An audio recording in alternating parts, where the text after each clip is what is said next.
27 জন ছিল, হাতে বড় বড় ছুরি ছিল, একজনের হাতে চল ছিল। আমি এখন দাঁড়িয়ে আছি ২৫০০ উপজেলার বিষ্ণুন্দী ইউনিয়নের ২ নং ওয়ার্ড করিতলা গ্রামের কবরস্থানে। আমার পাশে দেখতে পাচ্ছেন আপনারা, এখানে একটি ঘাস ক্ষেত রয়েছে।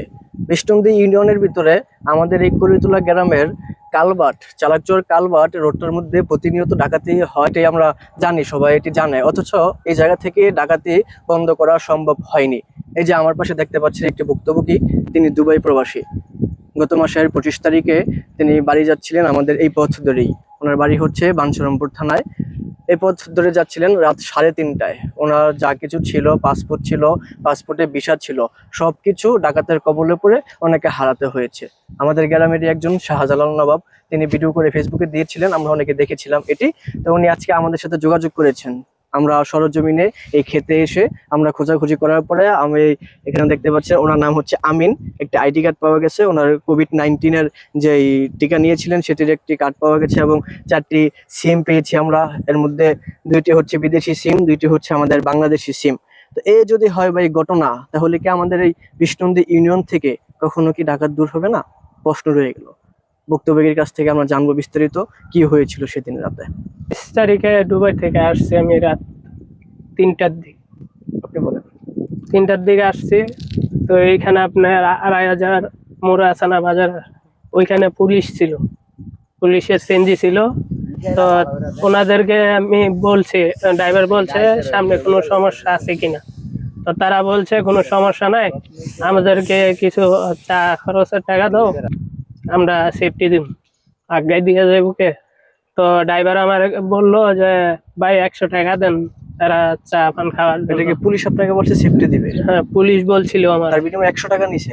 ১০০ টাকা আমরা দিছি, ড্রাইভার বলছে ১০০ টাকা ড্রাইভারের কাছে কি পুলিশ চাইছিল এটা? এটা আমি শুনি নাই, কিন্তু ড্রাইভার আমাকে বলছে ১০০ টাকা দেন আপনাদেরকে ঠান্ডা কিছু খাওয়ার জন্য। তারপর দেওয়ার পরে তারা ওইখানে গুরুস্থানের মোড় আছে না, ও 2টা মোড় পার করছে। পার কইরা এখানে আসার 2 মিনিট আগে তারা আমাকে বলছে আর কোনো সমস্যা নাই, তারা সিঙ্গেল দিছে আসার জন্য। তো ড্রাইভার কি বলছে, গাড়িটা টান দিছে, টান দেওয়ার পরে এই কারপাটটা আছে না, ব্রিজটা পার হওয়ার পরে তারা কি করছে, আগুন জ্বালাইছিল, ডাকাতটা আগুন জ্বালাইছিল। রাস্তা পুরা ধোয়া দিয়ে অন্ধকার। তখন 3টা বাজে। 3টা বাজে, তার মধ্যে গাছ ফলাইছে, গাছপালায় আটকাইছে। তো আমি আটকানোর পরে তো তারা 27 জন ছিল, হাতে বড় বড় ছুরি ছিল, একজনের হাতে চল ছিল। তো আটকানোর পরে তো আমরা খুলছি না, তা আমার সামানগুলো ছিল গাড়ির পিছে। তা আমি তাদেরকে বলছি যে ভাই মানুষের কোনো ক্ষতি করেন না, আপনারা সামান নিয়ে যান। আপনি একা ছিলেন? না, আমার ওয়াইফ ছিল, আর সাথে আমার কাকাতো ভাই ছিল, এক বন্ধু ছিল।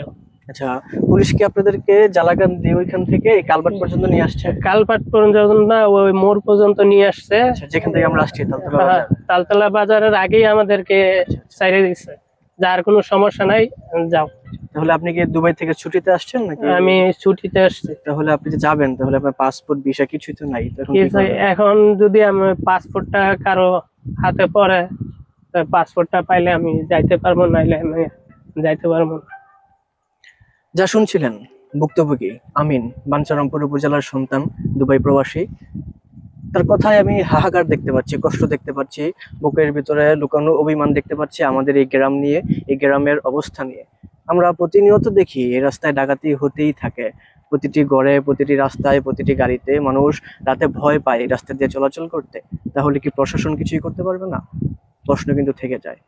ওনার যে পাসপোর্টে দুবাইয়ের ভিসা ছিল, এটি ফেরত পেতে এবং পাসপোর্টটি নতুন করে তৈরি করতে ওনাকে অনেকটা হয়রানি হইতে হবে আমি যা জানি।